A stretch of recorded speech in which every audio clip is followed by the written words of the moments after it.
picture supposed to be up?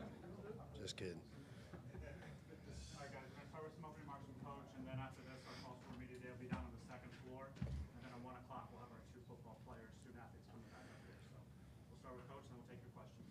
Sure. Again, always great to have you guys here joining us. Great to be back with a game week. I mean, I know our players are excited. I know I'm excited about the opportunity to go see what we have, see what this 24 iteration of Maryland, the Maryland football family looks like.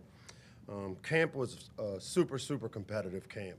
When you look around and you see the depth that we've been able to add to our team, and what I've found over the last few years is that the competition is what really has helped us improve, and it helps you get better when you compete.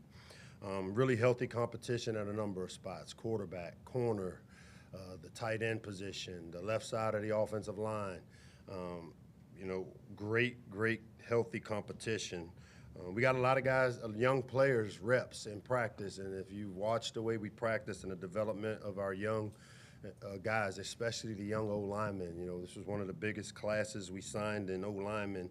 And I can tell you that those guys were coached, and when you have three guys working with those guys, and Brian Braswell, and then obviously Damian Roblowski, and as well as Brian Ferentz, I saw the immediate improvement and the development of those young linemen, and we're going to need that depth. Obviously we open up with UConn. I've got a ton of respect for Coach Mora. He's been really successful at the NFL level. He's had success at the college level. He's done a pretty good job. You look at how they finished last year with 2 wins at the end of the year to get momentum going into this year, very similar to how we finished our season. We get a chance to be back inside the shell. As you guys know, I really love having an opportunity to play at home. I think as our program has grown and as we've developed the championship mentality and habits, I've seen our fans try to do the same, and I expect and hope that we're able to fill the shell. I know myself and some of our game captains had an opportunity to speak to our incoming freshman class this Saturday, and we got a small taste of what the energy is like, and I can tell you the class of 28 did a tremendous job Saturday night with how they responded, and I'm excited to see, as we work to get better as a football program, the challenges for our fans and our supporters to work to be better at supporting the program, and I see it. I saw it in the freshmen that reported here Saturday. But what I really hope is that this entire area can get behind this team. We need it. We need the entire area to support Maryland athletics, to support Maryland football. I know today is our fall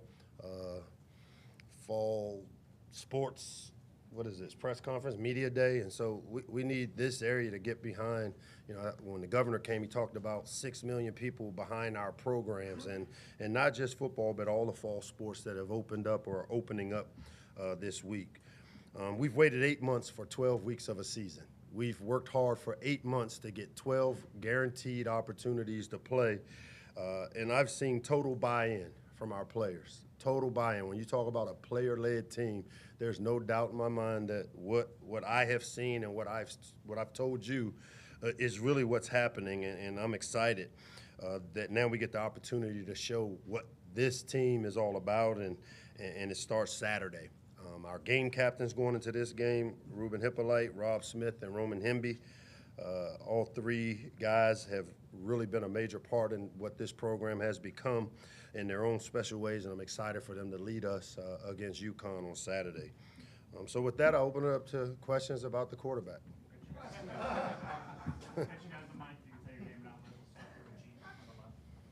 Again, Mike, and what's been the regular weekly question, what is the state of the quarterback room right now going into the opener? And I assume the plan is still what it was before. You told the team Sunday, and the rest of us have to wait till Saturday to find out? Yeah. What I've learned from this quarterback competition, that we've got a room full of guys that we can win with, that we've recruited the right guys to the room. The 3 guys that have competed for the position during fall camp, I come out of the meeting Sunday, I met with all 3 together. I come out of the meeting with a really strong confidence that we'll have the ability to win with all 3. Obviously, we're not going to get 3 quarterbacks ready. We can't. That's not the nature of how you build a team and how you develop it. It gives us no competitive advantage to name it publicly. They know who it is. We're preparing the way we typically prepare, where our starter gets a good portion, lion's share of the reps, and then we get a number 2 guy ready. And then the 3rd guy gets a lot of visual reps and is up. And I can tell you, there's no doubt in my mind that I can win with all 3. And they all competed. We got better collectively, and I'm excited, with the starter. Our team is going to get behind the starter, rally behind that guy. The guy doesn't have to win the game for us. What we've got to do is play to the standard, practice and prepare to our standard, and I feel good about the quarterback room as a whole. How much different is the thought process going into a season with a different quarterback after having Leah here for 4 years and accomplishing what he did? Yeah, it's been a luxury to have Talia Tungavalo in our program. And like I said, he kind of set the standard and the foundation for how you prepare as a quarterback. He's put a solid foundation in place to where I think all 3 of these guys have benefited from how we prepare, how we practice, how we develop, because I've seen them all really, really improve their games from the 8 months that they've been here working. And it was a healthy competition. And like I said, we leave out of it feeling really good about what we've been able to get accomplished in the QB room. Afternoon, Mike. Dave, what's up? Not much. Regardless of who plays What happened quarterback, to your eye, man? you should see the other guy. Whoa.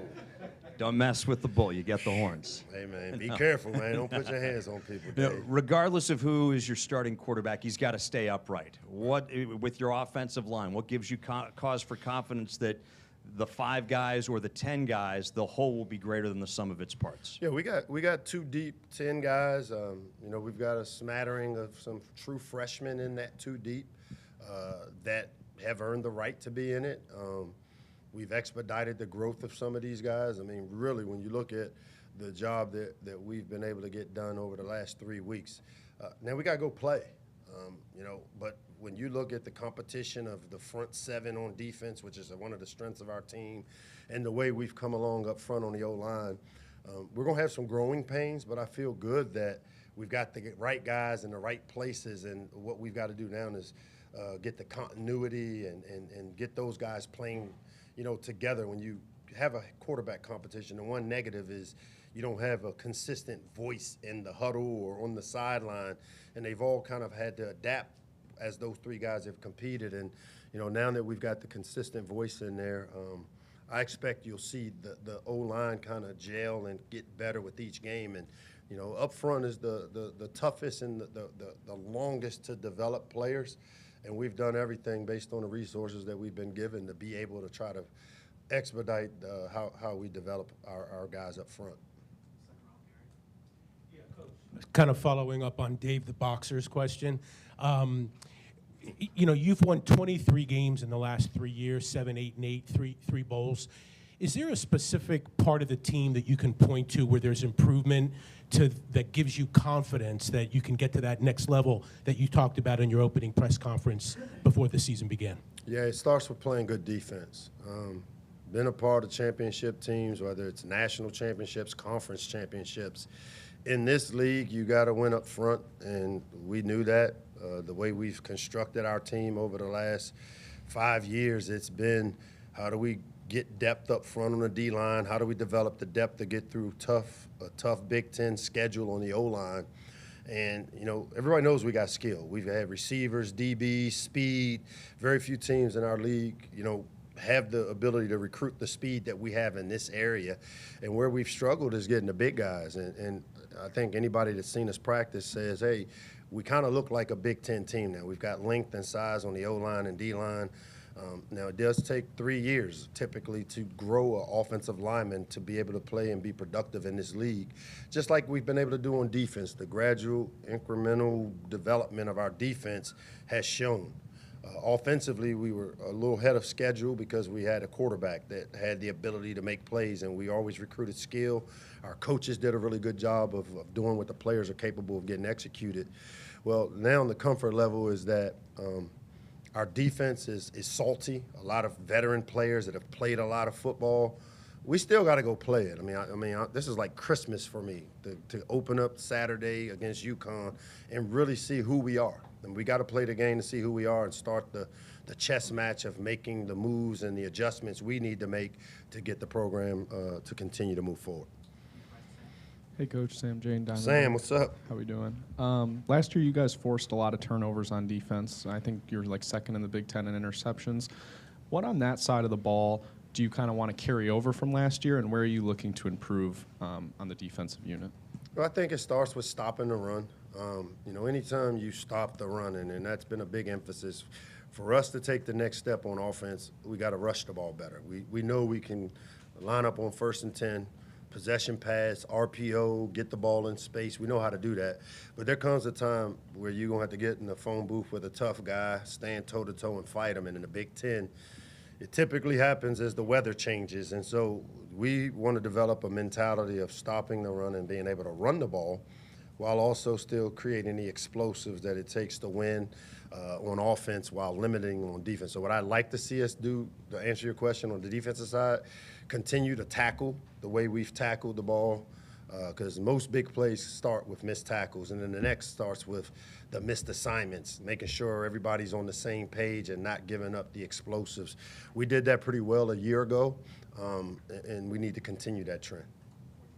Hey, Coach. Pete Gilbert from BAL. Good to see Pete, you. what's up, man? Roman Hemby, from the time he got on the field here, he's been an impactful, impressive player. Now in his 3rd year, where have you seen him grow, and how has he gotten better from even that time where he was special when he got here? Yeah, you know what? Even more than what you talked about Roman Hemby on the football field, Roman Hemby is the real deal as a person, man. Kudos to his mom and dad, the job they've done.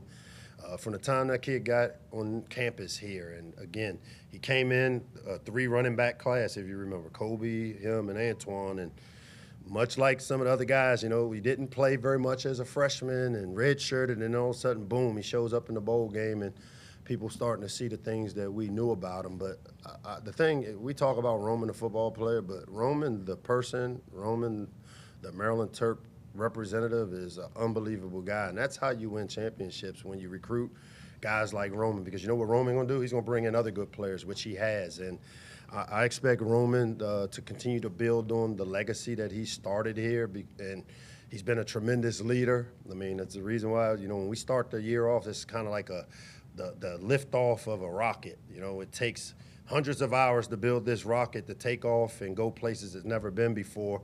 A lot of people play roles. Not everybody gets to make the trip up, but they all play a role in it. And so this is kind of liftoff, and we're able to do it because of players like Roman Hemby.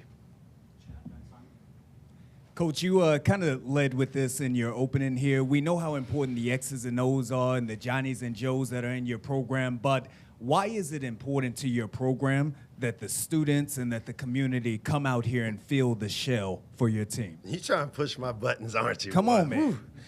We need them.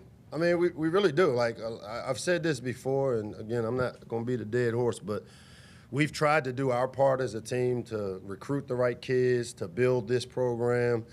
My bosses, Damon and Colleen, have given me the resources.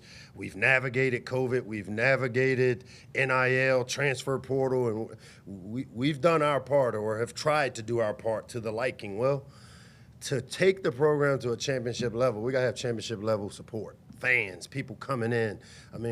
There's no reason in this area that there's a Saturday family-friendly environment. Man, it should be a block party. Like all the local kids, whether the youth football programs that play on Saturday morning, they should be here supporting the Terps. We're the flagship university. We're the marketing arm for the state. When you leave this state, people talk about your flagship university football team. And you know what? When we bring some of these top players, we have some of the top players in the country in recruiting, and they need to come and see that we have championship caliber fans. We've tried to do our part to put the product on the field. We got to do our part by, winning. Sure, win some big games, Locke. Shut your mouth and win some games. I get it. But it'll be a lot easier to win some games and shut my mouth if I can keep the top players here, because we got fans in the stands early, staying late, rabid fans that don't care, win, lose, or draw. They love their Terps. I know I love my Terps, and I know our Terps love representing the state of Maryland. Hey, Coach. Hey, Oh, how what's you up, doing? big dog? So since you've been head coach, the team is 14-1 against non-conference opponents, including 12 straight wins against them. So I was wondering what has gone into the success that you guys have had in non-conference play. I mean, our standard, how we practice, good players that believe in each other and believe in us as coaches, the support staff, getting through a tough training camp, and we practice the right way, our training room staff, getting our players healthy, the former coaches and players that have worked here that have gone on and maybe doing different things or better things.